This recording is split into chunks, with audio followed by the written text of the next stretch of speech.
Doctor اسرار احمد مرحوم امت مسلمہ کے لیے اللہ کی جانب سے کسی بڑے تحفے سے کم نہیں تھے۔ اللہ تعالیٰ ان کی مغفرت فرمائے اور ان کا سفر آخرت آسان کرے۔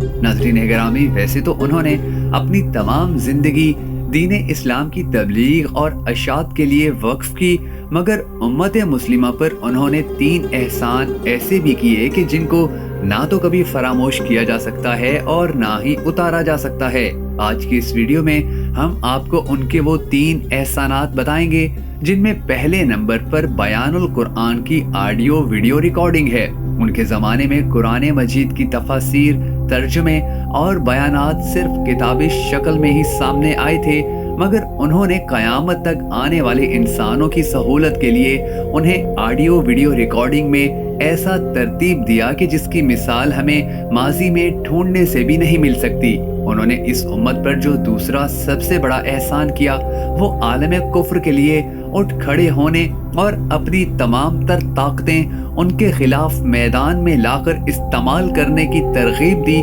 یاد رہے کہ ان کے زمانے میں علماء کی زیادہ تر تعداد انگریز کے ڈر یا لالچ کے چکر میں اس بات کا پروپیگنڈا کرتی رہی کہ اسلام امن کا درس دیتا ہے، سو مسلمانوں کو بھی کفار اور انگریز کے خلاف پرامن رہنا چاہیے۔ مگر انہوں نے سوئے ہوئے مسلمانوں کو جگایا اور یرموک کو قاصدیہ یاد دلوا کر میدان میں اترنے کی اخلاقی تربیت دی۔ ڈاکٹر اسرار احمد مرحوم نے مسلمانوں پر جو تیسرا بڑا احسان کیا وہ امام مہدی کے حوالے سے شعور دینا اور ان کے ظہور کی تیاری کے حوالے سے اپنے کردار کو ڈھالنا تھا۔ انہوں نے خواب غفلت میں سوئی امت کو امام مہدی کے لیے شعور دیا اور خلافت اعلیٰ منہاج النبوت کے حوالے سے تقاریر و تحاریر کے ذریعے خوب آگاہی دی، جس کے بعد بہت سے مسلمانوں کو پتہ چلا کہ امام مہدی کے ساتھ ہم کس طرح کھڑے ہونے کے لیے اپنے کردار کو بہتر کر سکتے ہیں اور امت مسلمہ کے زوال کو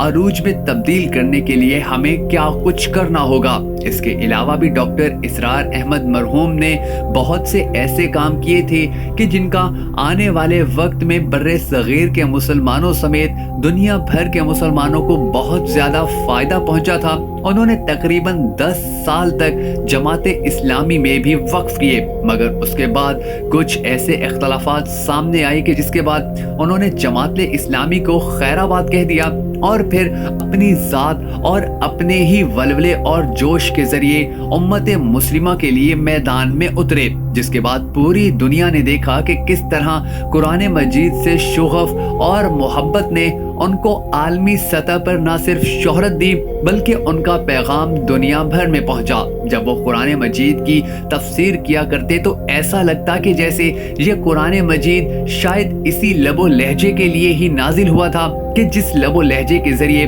وہ امت مسلمہ کو پیغام دیا کرتے تھے۔ اللہ تعالیٰ سے دعا ہے کہ اللہ تعالیٰ امت مسلمہ کو ان کے پیغامات اور ان کے بیانات سمجھنے کی توفیق عطا فرمائے۔